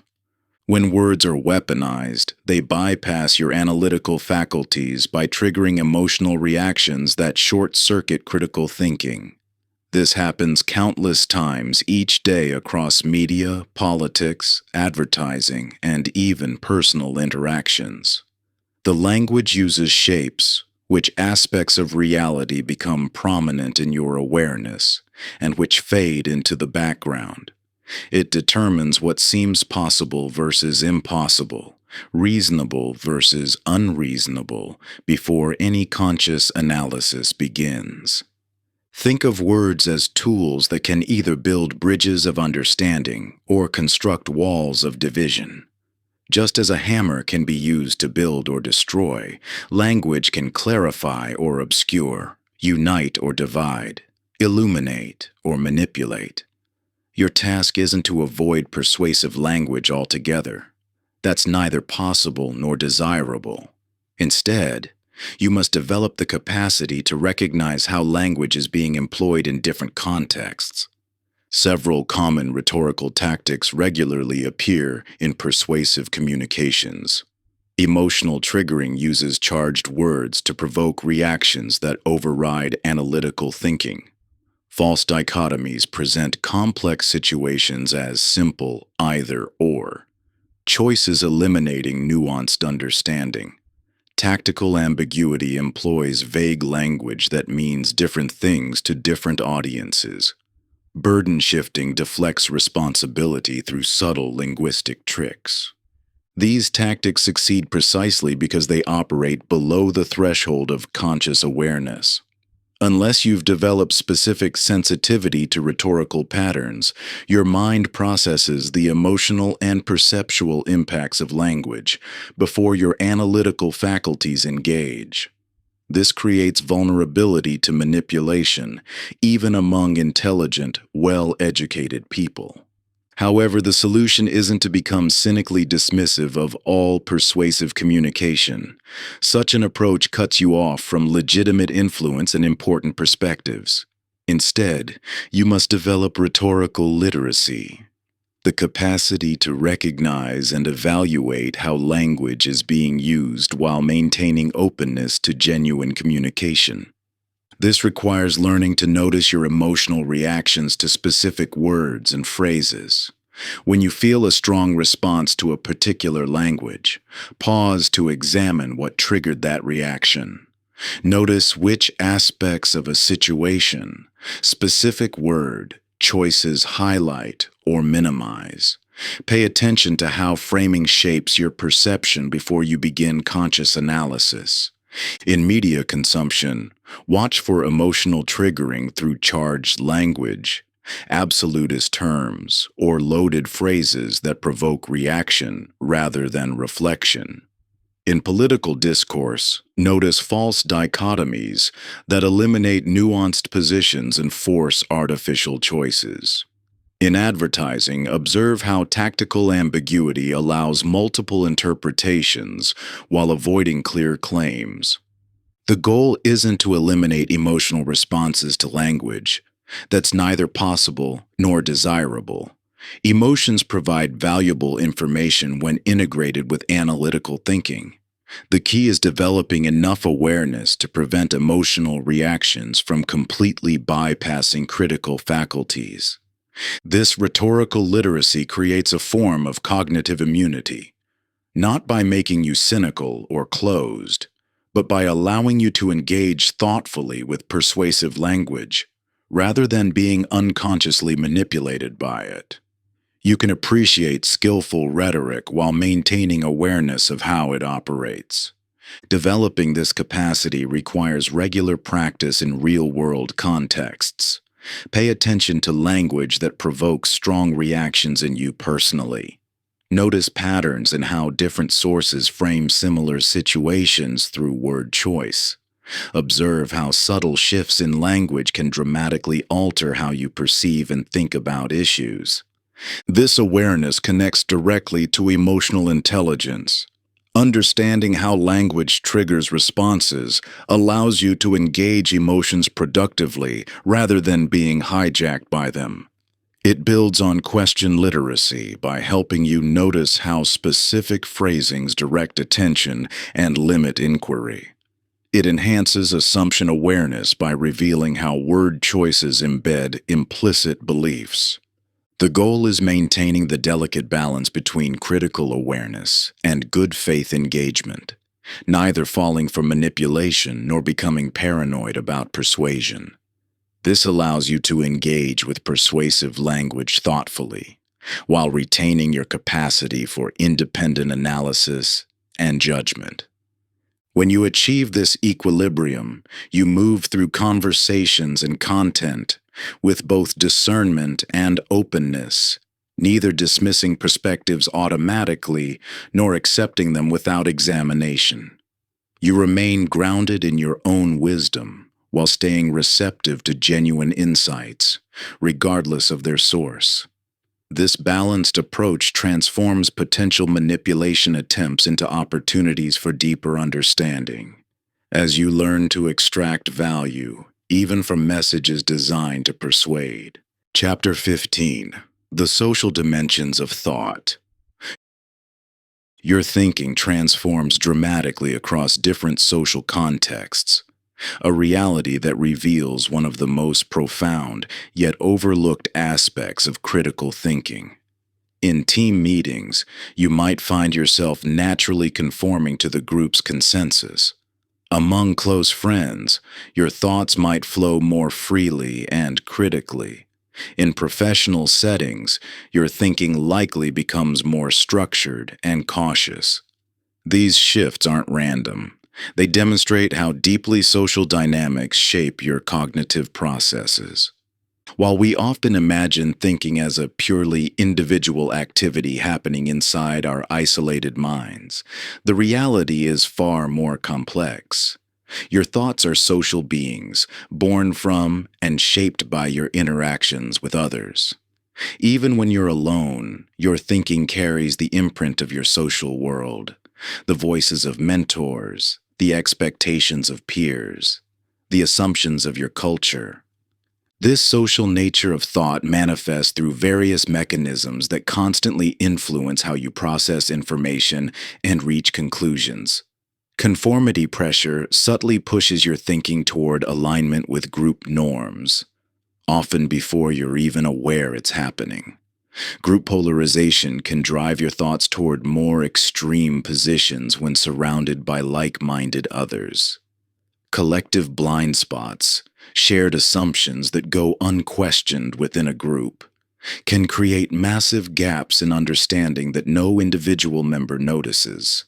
Think of thoughts as living organisms that reproduce and evolve through social interaction rather than in isolation. Just as biological organisms adapt to their environment, your thinking adapts to your social context. Ideas that receive positive reinforcement from others tend to strengthen and reproduce. Those that face consistent resistance often weaken or go underground. This process happens whether you're aware of it or not. The impact of social dynamics on thinking isn't inherently negative or positive. It's simply a fundamental aspect of how human cognition works. Groups can dramatically enhance thinking through collective intelligence, where multiple perspectives combine to create insights no individual could reach alone. However, these same social forces can also constrain thinking through groupthink, where the desire for harmony overrides critical evaluation. Status dynamics play a particularly powerful role in shaping thought. Ideas often gain or lose credibility based not on their merit, but on the status of who expresses them. High-status individuals can make weak ideas seem compelling while valuable insights from lower-status members go unheard. Being aware of these dynamics allows you to evaluate ideas more objectively rather than automatically deferring to status cues. The key is learning to engage consciously with the social nature of thought, rather than being unconsciously driven by it. This doesn't mean trying to eliminate social influences, an impossible and counterproductive goal. Instead, it means developing the awareness to recognize how social dynamics are shaping your thinking in any given moment. Start by mapping your thinking ecology, the web of relationships and social contexts that influence your cognitive patterns. Notice which relationships enhance your critical thinking capacity versus those that tend to constrain it. Some people naturally encourage deeper analysis and questioning of assumptions. Others unconsciously push towards superficial agreement or polarized positions. Pay attention to how your thinking shifts across different social contexts. Do you become more nuanced or more simplistic? More willing to question assumptions or more likely to conform? These patterns reveal the social forces shaping your thought processes. The goal isn't to isolate yourself from social influences, but to engage with them more consciously and strategically.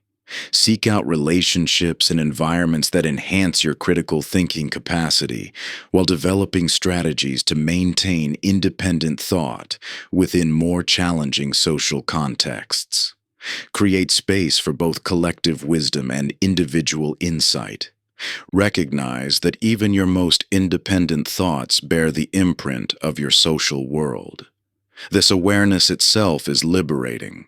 It allows you to engage more consciously with the inherently social nature of thinking rather than being unconsciously driven by it. You can learn to navigate social influences with greater skill, benefiting from collective intelligence while avoiding the pitfalls of groupthink. The social nature of thought isn't a weakness to be overcome, but a fundamental reality to be understood and engaged with skillfully. By developing greater awareness of how social dynamics shape your thinking, you can work with these forces rather than against them, enhancing rather than constraining your critical thinking capacity. Chapter 16: The Navigation of Conflict. The tension builds in your body as the disagreement intensifies. Your heart rate increases, thoughts accelerate, and the primal urge to win overwhelms any deeper intention for understanding. You've entered what feels like familiar territory, conflict as combat, where victory becomes the sole objective and the possibility of mutual insight vanishes beneath the drive to prove your point. This automatic shift from exploration to combat reveals one of the most crucial yet overlooked aspects of critical thinking: how profoundly our approach to conflict shapes our cognitive capacity precisely when we need it most. When disagreement triggers our defensive responses, we abandon the very thinking tools that could transform the situation from a battle into a breakthrough. Consider how differently the same disagreement unfolds when you view it as a crossroads rather than a battlefield. A crossroads presents multiple pathways forward, each offering different possibilities. While a battlefield demands winners and losers, a crossroads invites exploration of where different perspectives might lead. This shift in metaphor fundamentally transforms how you engage your thinking capacity in moments of conflict. Your natural tendency in disagreement is to focus on positions, the what of what each person wants. But beneath every position lie interests, the why behind what they want. When you shift your thinking from positions to interests, you discover that seemingly opposing positions often serve compatible or even identical underlying interests. This opens up solution spaces that remain invisible when thinking remains stuck at the positional level. The challenge isn't about eliminating conflict. Conflict is natural and inevitable wherever different perspectives intersect. The real opportunity lies in how you think about and within conflict. Are you thinking to win or thinking to understand? Are you seeking to prove your point or to discover new possibilities? Your cognitive orientation in these moments determines whether conflict becomes destructive or generative. Common thinking traps often hijack your cognitive capacity during disagreement. Attribution errors lead you to explain others' actions through character flaws while explaining your own through circumstances. Zero-sum assumptions create artificial either-or choices where both and possibilities might exist. Intent impact confusion has you reacting to assumed motivations rather than exploring actual effects. While these patterns emerge automatically, awareness allows you to catch them before they escalate conflict unnecessarily. You can learn to notice when your thinking shifts from curiosity to combat, from exploration to entrenchment. This awareness creates the space to choose a more generative cognitive approach. Developing conflict fluency means building your capacity to maintain cognitive clarity under emotional pressure. This doesn't mean suppressing emotion. Emotions provide essential information in conflict. Rather, it means integrating emotional awareness with analytical capacity, allowing both to inform your understanding without either hijacking your thinking. The key is maintaining both conviction and curiosity simultaneously. Conviction without curiosity becomes rigid dogma. Curiosity without conviction becomes wishy-washy relativism. But when you can hold both, standing firmly in your perspective while remaining genuinely interested in others' views, conflict becomes an opportunity for deeper understanding rather than a threat to be avoided or a battle to be won. Your capacity to think critically within conflict expands dramatically when you can identify interests beneath positions, generate options that address multiple concerns simultaneously, and maintain cognitive flexibility even as emotional intensity increases. This isn't about conflict resolution techniques. It's about fundamentally shifting how you think about and within disagreement.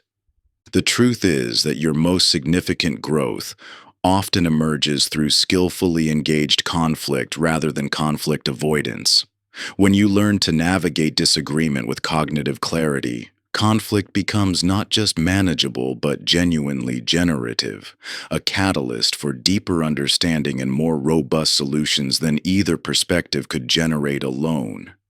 This transformation requires integration of multiple critical thinking capacities, the ability to ask powerful questions rather than defend rigid answers, awareness of underlying assumptions driving different perspectives, emotional intelligence to navigate triggering moments, and comfort with paradox rather than premature resolution.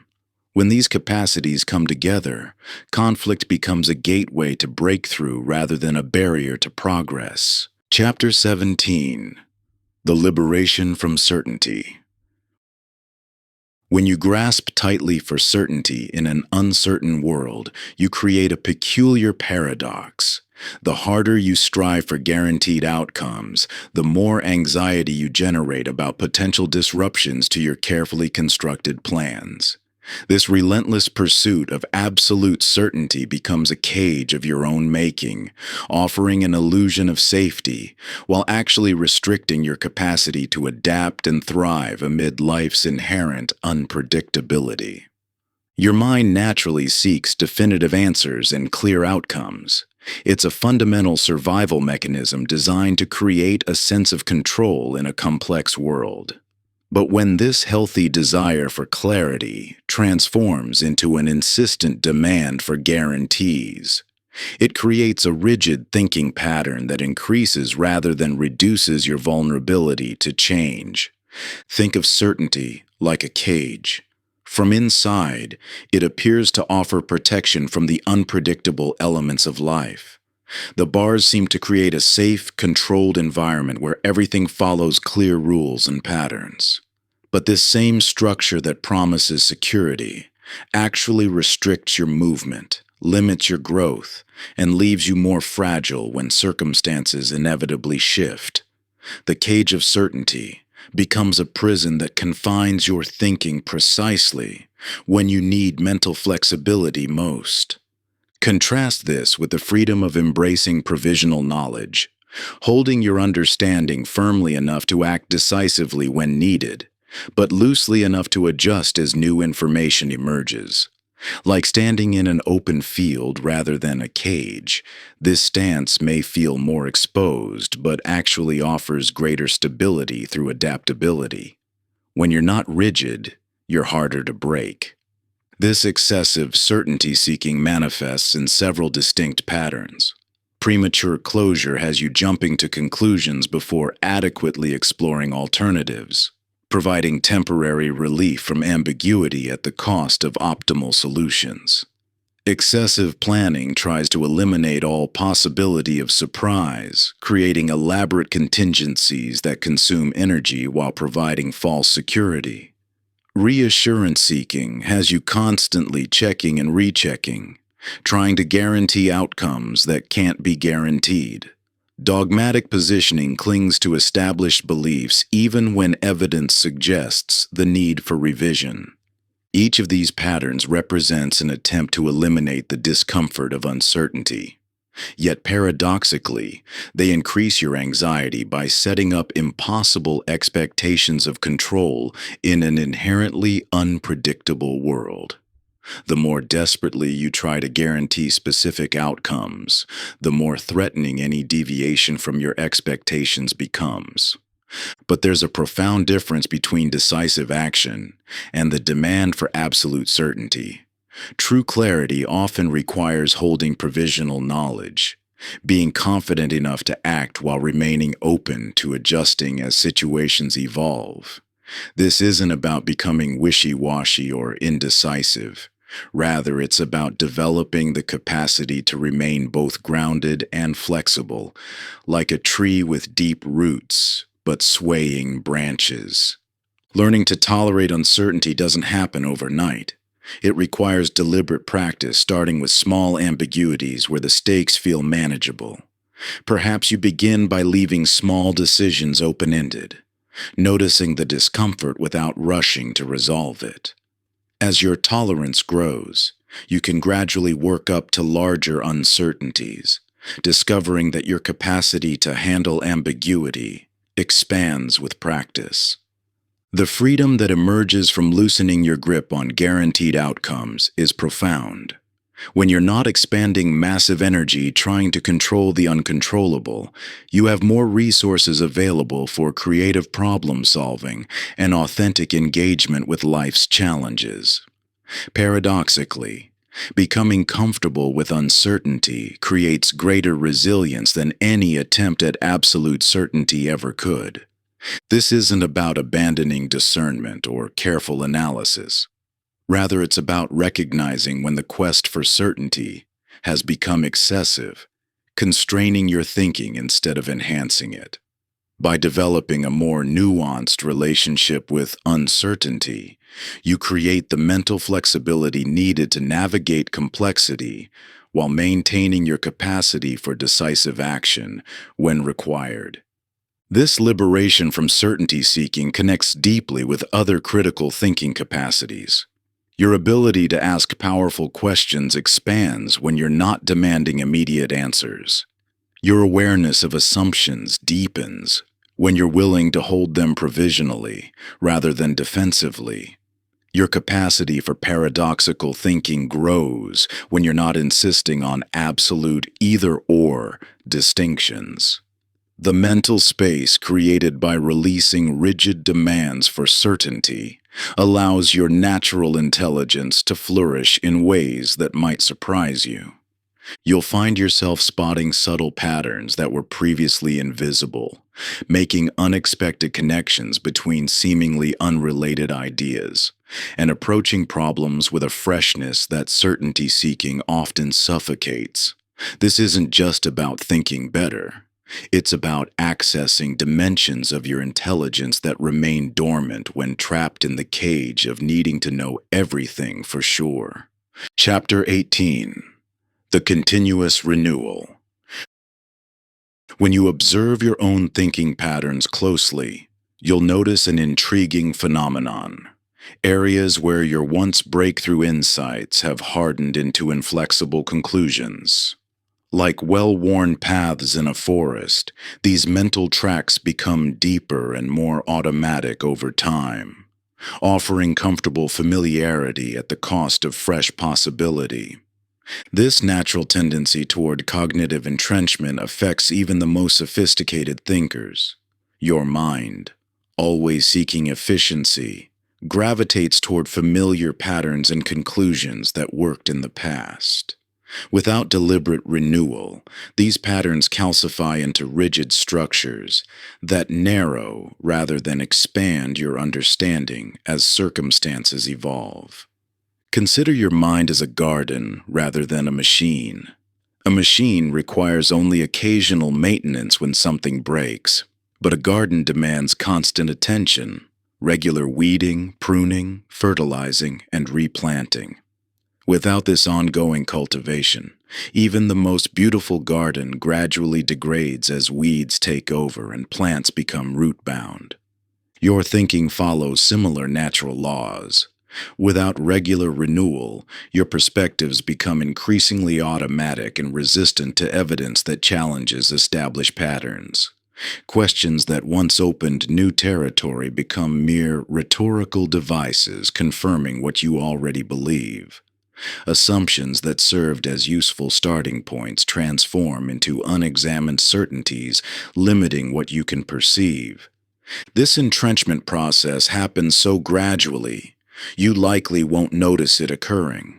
Your thinking doesn't suddenly become rigid. It slowly loses vitality through neglect. Like a garden overcome by weeds, one small patch at a time, mental calcification advances through a series of minor capitulations to convenience and comfort. The solution isn't dramatic intervention, but consistent cultivation. Just as a garden thrives through regular small actions rather than occasional massive overhauls, your thinking requires steady renewal through deliberate practice.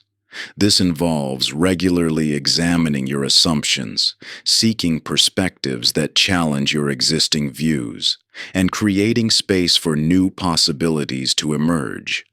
Yet this vital renewal process faces significant headwinds in modern life. Time pressure pushes you toward automatic responses rather than thoughtful reflection. Efficiency demands favor familiar patterns over fresh exploration. The comfort of established conclusions seduces you away from the productive discomfort of not knowing. These obstacles make sustainable renewal practices essential.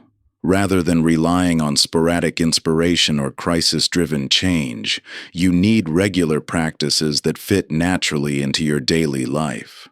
Small, consistent actions that prevent regression to automatic patterns, especially during stress.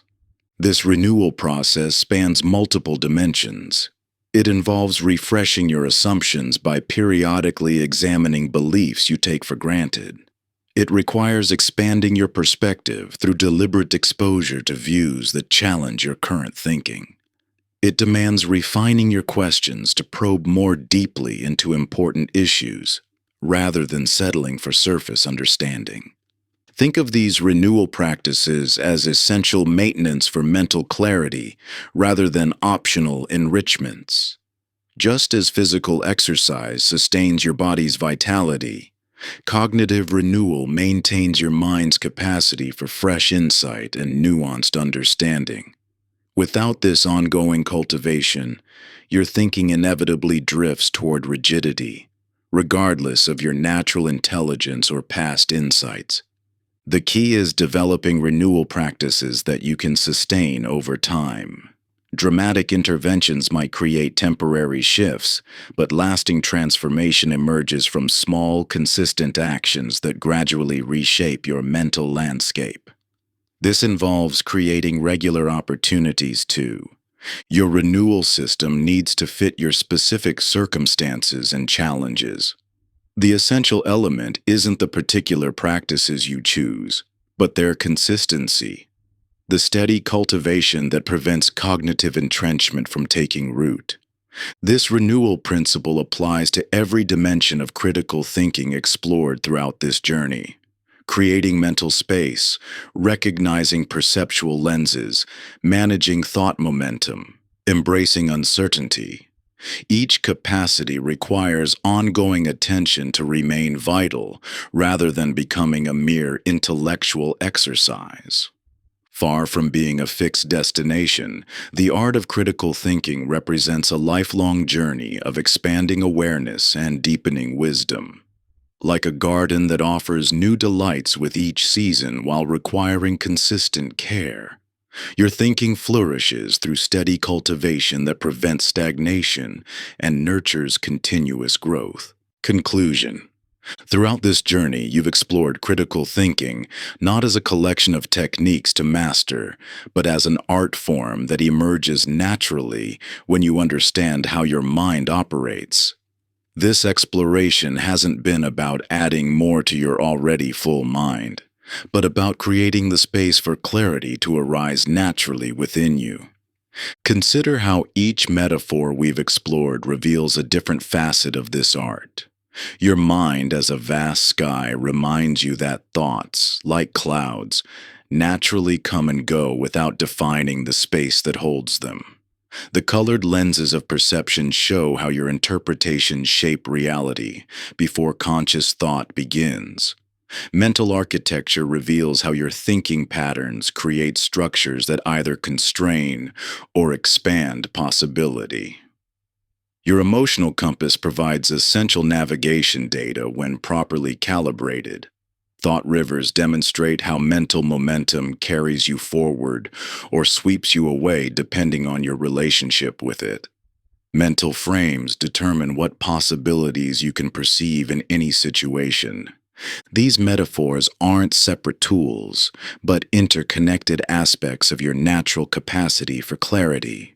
Together, they form a comprehensive approach to thinking that adapts to any circumstance. Rather than requiring you to remember specific techniques, this understanding allows wisdom to emerge organically from your deepening awareness. Yet this journey doesn't end with understanding. True integration happens through application in real situations, especially when challenges arise. You'll experience moments of backsliding into old patterns during stress. You'll feel the pull of habitual thinking asserting itself. You'll face cultural pressures that encourage reactive rather than responsive approaches. These challenges aren't failures but opportunities to deepen your practice. Each time you notice yourself caught in an old pattern, you strengthen your capacity to return to clarity. Each moment of reactivity becomes a chance to rediscover the space between stimulus and response.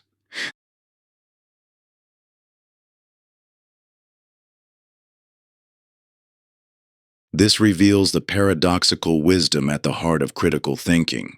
Your greatest insights often emerge not from forcing solutions, but from creating conditions that allow clarity to arise naturally.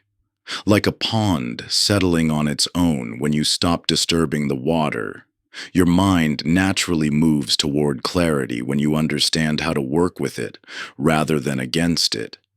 The space between stimulus and response that we explored at the beginning of this journey isn't just a concept, but a direct experience available in every moment. Once discovered, this space becomes an unshakable foundation for navigating life's complexity. It's not something you need to create, but something already present, waiting to be recognized through your deepening awareness. The capacity for profound clarity in difficult moments isn't something you need to acquire. It's your natural state, currently obscured by habitual patterns of thinking and reacting. Through consistent practice and growing awareness of your mental landscape, you're not building something new, but uncovering what was always there. Your innate wisdom waiting to be awakened. Thank you for listening to my audiobook. You've taken the first step. Now go write your story, one action at a time. You've got this.